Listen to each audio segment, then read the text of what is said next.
नमस्कार, मैं बसंत कुमार। आप सबों का तहे दिल से स्वागत है हमारे चैनल न्यूट्रल जर्नलिज्म में। आज हम लोग फिर से पॉलिटिकल बाबा की ज्ञान लेकर के उपस्थित हैं, जिसमें राष्ट्रपति चुनाव पर चर्चा करेंगे। एनडीए की ओर से जो है सो सानू जी, एनडीए की ओर से द्रौपदी मुर्मू एवं विपक्ष के सभी दलों की ओर से जो है सो यशवंत सिन्हा को राष्ट्रपति चुनाव का उम्मीदवार बनाया गया है। तो इसमें जो है सो आपको क्या लगता है, एनडीए की उम्मीदवार जो है सो द्रौपदी मुर्मू, उनको एनडीए की ओर से जो सपोर्ट मिला है, इसके पीछे क्या तर्क है और उनका राजनीतिक दौर किस प्रकार रहा, आप थोड़ा ये समझाइए। सबसे पहले हमारे तमाम दर्शकों को एक बार हम लोग फिर से पॉलिटिकल बाबा के ज्ञान में आप तमाम दर्शकों को तहे दिल से स्वागत करता हूं। कुछ दिनों का गैप हो गया था, लेकिन आज हम लोग फिर से एक बार उपस्थित हैं और तमाम चीज़ों पर आज हम लोग विश्लेषण करने वाले हैं। पहले जो आपका सवाल है, द्रौपदी मुर्मू को खड़ा करना एनडीए गठबंधन के थ्रू से, उसके पीछे राजनीति क्या है और साथ ही साथ जो इनका जो राजनीतिक संघर्ष रहा है, सफर रहा है, उसको हमारे दर्शकों के बीच में आप प्रतिवेदित कीजिए अपने लफ्जों से। देखिए, राजनीति जो है वो संभावनाओं का खेल है। कभी आप नहीं समझ सकते थे कि लगातार कवायद ये चली कि आरिफ फतेह जो हैं वो राष्ट्रपति के उम्मीदवार हो सकते हैं। यहाँ तक नीतीश कुमार को भी मीडिया ने पुरजोर तरीके से कहा कि ये राष्ट्रपति बन जाएंगे, लेकिन हम और आप भी कयास वही लगा रहे थे, क्योंकि जो न्यूज़ में आता है उसी को न्यूज़ वाले उसको क्रिएट करके देते हैं। मैंने आपको पहले ही बताया कि राजनीतिक संभावनाओं की खेल है और इस खेल में बीजेपी ने इमोशनल कार्ड के साथ साथ आदिवासी कार्ड खेला है। अब आप इस चीज़ को समझिए कि बीजेपी के इस चीज़ को समझाने से पहले मैं अपने दर्शकों को थोड़ा सा उनका राजनीतिक सफ़रनामे के बारे में बता देता हूँ। देखिए, यशवंत सिन्हा की राजनीतिक सफ़रनामा मुझे लगता है कि अधिकांश हमारे दर्शक होंगे वो अब न्यूज़ के माध्यम से पता कर लिए होंगे, क्योंकि Yashwant Sinha main stream politics में रहे हैं। इससे पहले भी वो देश के अटल आडवाणी के सरकार में वो वित्त मंत्री रहे हैं, रक्षा मंत्री रहे हैं। लेकिन ये जो मुर्मू जो एक टैगलाइन आया राजनीति में राष्ट्रपति को लेकर के, ये एक ओझल वाला नाम था, इसे किसी को नहीं पता था। भले ही वो झारखंड के राज्यपाल रही हैं, प्रथम राज्यपाल रही हैं। ये संथाली महिला हैं। संथाली एक आदिवासी का, आपने संथाल विद्रोह पढ़ा होगा 9th में। जो बच्चे अभी भी पढ़ते हैं वो अपने दिमाग के संजीदगी से इस चीज़ को पहचान सकते हैं। तो संथाली एक समुदाय है और इसी समुदाय से ये आती हैं। उड़ीसा के सरकार में क्लर्क की नौकरी भी किए हैं। देखिए, इनका जो राजनीतिक सफ़रनामा है वो बेहद ही संघर्षमय रहा है इस महिला का। उसके बाद कई सालों तक ये शिक्षिका रही हैं और इसके बाद ये वार्ड काउंसलर के तौर पर 1997 में द्रौपदी मुर्मू जो हैं वो राजनीति में शिरकत करती हैं। तो यही इनका राजनीतिक सफ़रनामा है। और 2000 से लेकर के 2004 तक पटनायक सरकार में मंत्री रही हैं और 2015 में ये पहली बार राज्यपाल बनी थी। आदिवासी, प्रथम महिला आदिवासी राज्यपाल अगर किसी ने बना तो उस महिला का नाम द्रौपदी मुर्मू है। अब हम अपने दर्शकों को बहुत ही शॉर्ट तरीके में और बहुत ही सटीकता से अपने दर्शकों के बीच ये रख देते हैं कि देखिए, मैंने आपको पहले ही बताया कि एनडीए जो गठबंधन है, इसकी जो शीर्ष जो है वो बीजेपी से है। ये आप और हम सभी लोग जानते हैं। बीजेपी इसमें शीर्ष की राजनीति करती है एनडीए गठबंधन में। बीजेपी ने देखा कि देखिए, जब तक यशवंत सिन्हा की मीडिया में चल रहा था कि यशवंत सिन्हा, पहले दूर दूर तक यशवंत सिन्हा का भी नहीं था नाम था। जब यशवंत सिन्हा डिक्लेयर कर दिया जाता है विपक्ष के थ्रू से, उसके बाद 5 घंटे के बाद बीजेपी और एनडीए गठबंधन अपना उम्मीदवार रख देती है। अब इस चीज को आप समझिए, यशवंत सिन्हा भी झारखंड से हैं और ये भी झारखंड से हैं। बीजेपी और एनडीए गठबंधन ने दिमाग लगाया कि भाई हम इमोशनल कार्ड के साथ साथ आदिवासी कार्ड खेलते हैं। अगर कोई गठबंधन, अगर कोई सरकार, अगर कोई विपक्षी सरकार और पार्टी अगर मुर्मू को सपोर्ट नहीं करती है तो जनता इसे खुद गाज गिरा देगी। इसको आप इस तरह की समझिए। ममता बनर्जी ने कहा था कि अगर एनडीए गठबंधन हमें पहले बोल देती तो हम अपना उम्मीदवार नहीं उतारते और इसी को सपोर्ट करते। तो इस चीज़ से आप समझ लीजिए कि बीजेपी और एनडीए गठबंधन की उम्मीदवारी तय करने का जो दिमाग कितना तीक्ष्ण है कि बीजेपी सोच रही थी कि हम ऐसे कैंडिडेट को उतारेंगे कि मजबूर हो जाएगी देश की तमाम पार्टियां उसको सपोर्ट करने के लिए। अब आप देखिए बंगाल चले जाइए, उसके बाद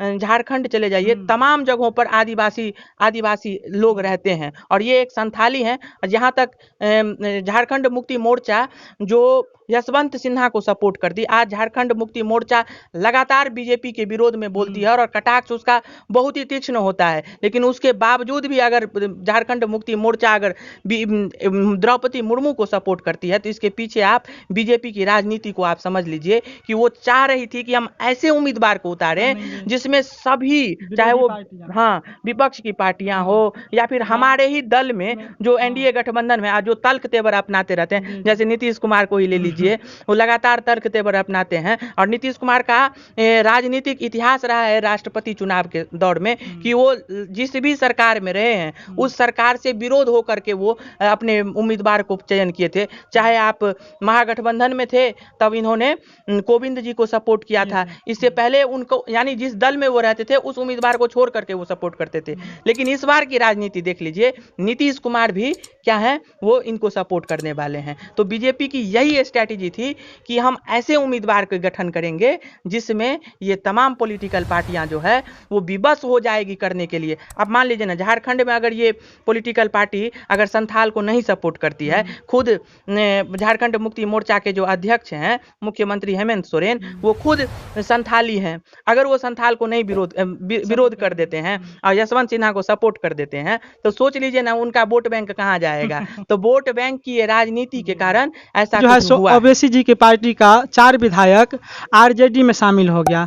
तो क्या आपको ये लगता है कि राष्ट्रपति चुनाव हो जाने के बाद बिहार में फिर जो है सो राजनीति में जो है सो उथल पुथल देखने को मिल सकती है? देखिए, जहाँ तक राजनीतिक पंडितों का मानना है वो लोग ऐसे ही कयास लगाते रहते हैं और हम लोग उन्हीं को फॉलो करके न्यूज़ बनाते हैं। राजनीतिक पंडितों का मानना है कि अगर बिहार में कुछ होने वाला है तो राष्ट्रपति चुनाव के बाद, अभी सब कुछ स्टेबल है, यहाँ पे अभी तक सब कुछ नॉर्मल है। इस चीज को आप समझिए, मैंने पहले भी अपने न्यूज में बताया है कि राष्ट्रपति के साथ साथ राज्यपाल के पास एक अपना विवेकाधिकार होता है। अब बिहार की नंबर 1 पार्टी आरजेडी हो गई है। एआईएमआईएम के 4 विधायक, जब अख्तरुल इमाम को छोड़ करके जो 4 विधायक जो गए हैं, इसके बाद बीजेपी जो थी, जो 77 नंबर से वो नंबर 1 पार्टी बनी हुई थी, अब आरजेडी के पास 80 विधायक हो गई है। तो आप इस चीज को समझिए कि अगर बिहार में किसी तरह का खेला बेला होगा तो विवेकाधिकार, भले ही बीजेपी से फागू चौहान है, लेकिन अब विवेकाधिकार का वो अगर प्रयोग करेंगे भी तो बोलेंगे ना कि जो बड़ी पार्टी है वो जाकर के अपना बहुमत साबित कर दीजिए 6 महीना के अंदर में। तो इस खेल में पंडितों का मानना है, राजनीतिक पंडितों का, कि इस खेल में नीतीश कुमार का सबसे बड़ा हाथ है।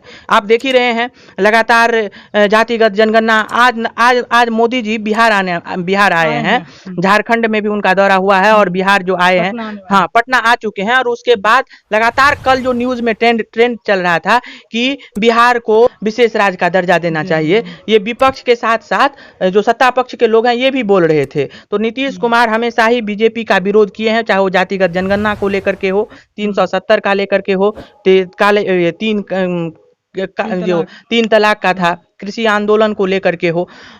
तो आप समझ ही रहे हैं कि नीतीश कुमार कितने खपा रहते हैं, तमाम चीजों पे उनको स्ट्रगल करना पड़ता है बीजेपी के साथ। लेकिन अगर मुख्यमंत्री में, अगर भारत के तमाम मुख्यमंत्री में अगर आप दम कहेंगे तो नीतीश कुमार के पास इतना दम है कि जो बीजेपी बड़े बड़े सत्ता को हिला करके रख देती है, वो नीतीश कुमार 45 विधायक लिए हुए हैं और बीजेपी कुछ नहीं कर पाती है।